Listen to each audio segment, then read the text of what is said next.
영화관에도 기술의 발달이 변화를 가져옵니다. 가장 대표적인 것이 4DX입니다. 다른 상영관은 시스템만 있으면 가능하지만 4DX는 영화가 나올 때마다 효과를 제작을 해야 합니다. 그리고 기기를 움직일 수 있는 기술도 있어야 하죠. 이러한 4DX를 통해 관객들이 얻을 수 있는 효과는 영화 속 인물이 느끼는 자극을 비슷하게 느낄 수 있다는 것입니다. 호텔 뭄바이를 보면 이런 궁금증이 생겼습니다. 이 영화는 4DX로 보면 어땠을까? 호텔 뭄바이는 사실감이 넘치는 영화입니다. 하나의 큰 사건 혹은 테러를 다룬 대부분의 영화에서는 테러의 인과관계 및 인물들의 감정 혹은 연민, 동정 등 테러를 통해 생기는 여러 인물들의 여러가지 감정들을 다루고 있는 편입니다. 영화 부산행은 좀비에 대해 다루고 있지만 사람들의 감정들이 영화의 주된 이야기입니다. 이름부터 테러를 다루고 있는 더 테러 라이브에서도 인물의 감정 변화가 주된 이야기입니다. 할리우드에서도 테러를 다룬 영화들이 자주 만들어집니다. 이 영화들 역시 테러의 진행 과정 및 테러를 일으킨 원인과 그로 인해 피해를 받은 사람들의 이야기를 다루고 있습니다. 호텔 뭄바이는 그런 이야기가 아닌 오직 테러만을 다루고 있습니다. 다른 요소들을 표현할 때 상당히 자제하는 톤을 보여주면서 있는 그대로를 보여주려고 노력하고 있습니다. 말 그대로 테러의 민낯을 보여주는 영화입니다. 이 영화에 등장하는 테러 집단 또한 그 이유가 명확하게 등장하지 않습니다. 영화는 관객들을 테러 한가운데에 던져놓은 듯한 느낌이 들게 합니다.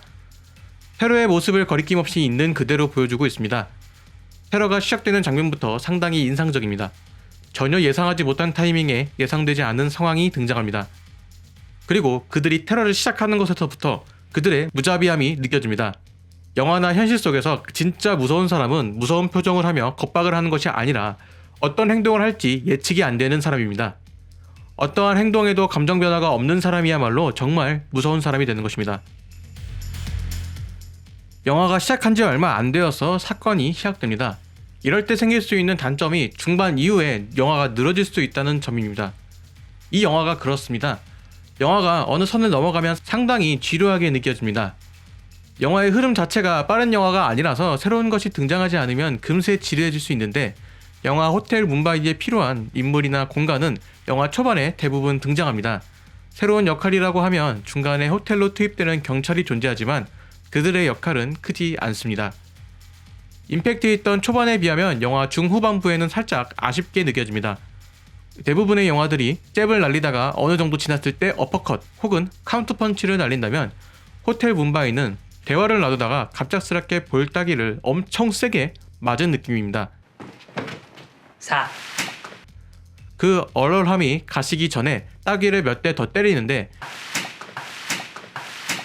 그 얼얼함이 상당히 오래 갑니다. 씨발. 그렇다면 그 얼얼함이 영화가 끝날 때까지 지속이 돼야 하지만 그 얼얼함이 오래 가지 못합니다. 이러한 전개 덕분에 영화가 끝나도 영화의 초반부밖에 생각이 나지 않는 현상이 발생합니다. 후반부에 등장했던 일들이 그다지 머릿속에 기억에 남지 않게 되는 것이죠. 영화 속 테러범이 테러를 저지른 이유는 종교적인 이유로 파악됩니다. 하지만 이 영화는 그 어떤 의도도 가지고 있지 않습니다.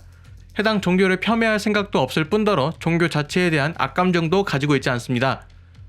수수께끼 중 일부가 종교를 통해 현대 상황을 이겨내려고 하는 장면도 자주 나오기 때문입니다. 의외로 영화에서 강조하고 있는 것은 생명에 대한 이야기입니다. 영화의 인물들은 물론 정말 한순간의 선택으로 생명이 오가는 상황이 발생합니다. 대부분의 인물들은 이 상황을 벗어날 수 있었던 순간들이 존재했습니다. 그때는 몰랐지만 지나고 난 뒤에 생각해보면 이런 선택을 하지 않았다면 테러에 휘말리지도 않았을 것입니다. 이러한 그들의 선택을 종교와 연관지어서 생각해본다면 그들의 죽음은 운명이었을까요? 저는 그렇게 생각하지 않습니다. 종교를 떠나서 그 누구도 누군가의 생명을 빼앗아갈 권리는 없습니다. 그렇다면 그들은 왜 타인의 생명을 무자비하게 뺏어간 것일까요? 종교적인 이유라고 하기에도 그 근거는 충분하지 않습니다. 종교는 신념의 일부라고 생각합니다.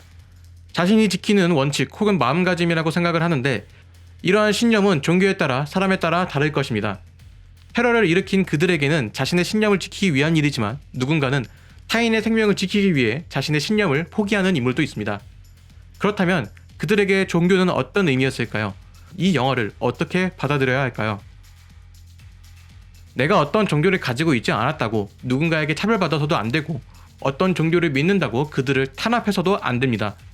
다만 그 종교 및 신념이 타인에게 피해를 줘도 되는 면죄부가 되지는 않습니다. 이러한 상황은 종교를 불문하고 막아야 한다고 생각합니다. 고해성사를 하는 이유는 지난날에 저지른 죄에 대해 고백을 하고 앞으로 그렇게 살지 않음을 다짐하는 것입니다. 고해성사를 했다고 지은 죄가 없어지는 것이 아니라 그 죄를 속죄하면서 더욱 봉사하고 타인을 위해 살라는 가르침을 주는 것입니다.